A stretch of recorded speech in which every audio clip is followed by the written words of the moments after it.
আসলে এটা একটা ঐতিহ্যবাহী মিষ্টি। এটা বাংলাদেশ ছাড়াও বিভিন্ন রাষ্ট্রে এটা রপ্তানি হয়।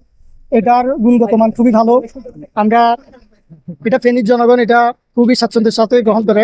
এটা হচ্ছে আমাদের অঞ্চলের সেরা মিষ্টি। এটা এই খন্ডার মিষ্টিটা ভালো, এই জন্য আমরা সালাঞ্জা থেকে এখানে মিষ্টি খেতে আসছিলাম। এই মিষ্টিটা পুরানা মিষ্টি, সবাই বলে ভালো ভালো, আজকে আসছি মিষ্টি খেলাম, সালাঞ্জা থেকে আসছিলাম খন্ডালায়। এখানে সরাসরি আমরা গরু থেকে খামার থেকে দুধ সংগ্রহ করি, এরপরে দুধগুলো আমরা নিজেরা এখানে এগুলাকে প্রসেস করে মিষ্টিটা তৈরি করি। মিষ্টিটা এখানে 1990 সালের পর থেকে মিষ্টি মোটামুটি প্রচলন শুরু হয়েছে। এর আগে মিষ্টি তৈরি হতো না, এর আগে দোকান ছিল, কিন্তু দোকানে অন্যান্য পণ্যগুলো গ্রাম অঞ্চলে অন্যান্য পণ্যগুলো উনি বানাইতেন এবং ওগুলো বিক্রি করতেন। মিষ্টি যখন আমাদের অত্র অঞ্চলে মিষ্টির একটু চাহিদা তৈরি হলো, তখন উনি একজন হিন্দু কারিগরের সহযোগিতায় এই মিষ্টির কাজটা উনি শিখছেন এবং তখন থেকে এই মিষ্টির কাজ শুরু হয়েছে 1990 সালের পর থেকে।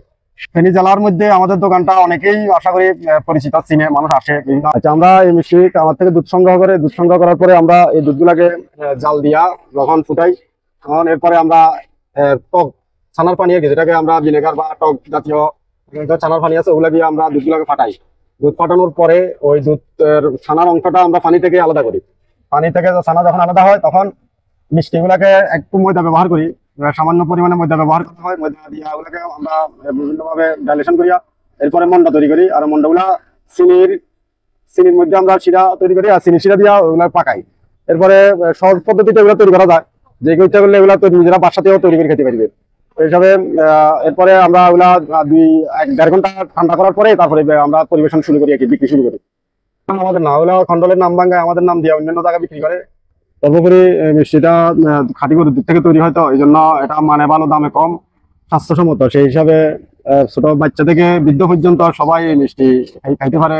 সেই হিসাবে দুধের মান, গুণগত মান, মিষ্টির গুণগত মান সবকিছু বজায় রেখে আমরা এই মিষ্টিটা তৈরি করি।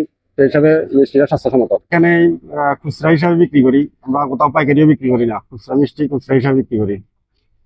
আমরা 2 ভাই এখন ব্যবসাটা পরিচালনা করি। আমার আব্বা 2020 সালের অক্টোবরে মারা গেছেন, তো তখন থেকে আমরা 2 ভাই মিষ্টি দোকানটা এখন পরিচালনা করতেছি। আসল লিখলে আসল হয় না, বাকি ওনারা যে মিষ্টি বিভিন্ন জায়গায় বিক্রি করার জন্য, নিজেদের বিক্রিটা সহজ করার জন্য আসল, আদি এই জাতীয় কিছু নাম ব্যবহার করতেছে, যে নামগুলা এক ধরনের ধোকাকে বহন করে আর কি, যে আসল অথবা আদি এগুলা ব্যবহার করার দ্বারা আমাদের ভোক্তা বা কাস্টমারদেরকে প্রতারিত করতেছে।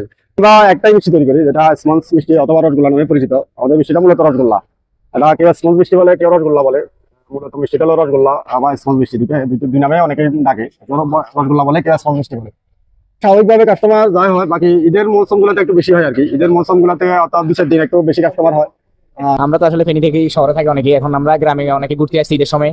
আশা করি এক্সপেকটেশনও যে হবে, যেহেতু এটা অনেকে বলে যে আসল মিষ্টি মেলা, তো অনেক আগ থেকে এটা দেওয়া যাচ্ছে যে খন্ডের মিষ্টি সব উপজেলাতে পাওয়া যায়, তবে এখানে যে আসলটা পাওয়া যায় এটা আমরা এনশিওর করতে, যেহেতু আগে খাইছি, আজকে এই জন্য আসা হয়েছে আর কি। এটা বেস্ট। তবে অন্যান্য জায়গাগুলো একটু কপি করা হয়েছে, যেহেতু এখানে আগে থেকে তৈরি করা হয়তো এটা আর কি টাইপের। হ্যাঁ, তো মানে বাজেট অনুযায়ী এটা যথেষ্ট ভালো। যখন সবকিছুর দাম কম ছিল তখন 160-70 টাকা ছিল, এখন 220 টাকা কেজি। মূলত খন্ডলের মিষ্টির মূলত মেইন কারখানা এটা, মানে এটা থেকে মানে চতুর্দিকে সাপ্লাই হয়।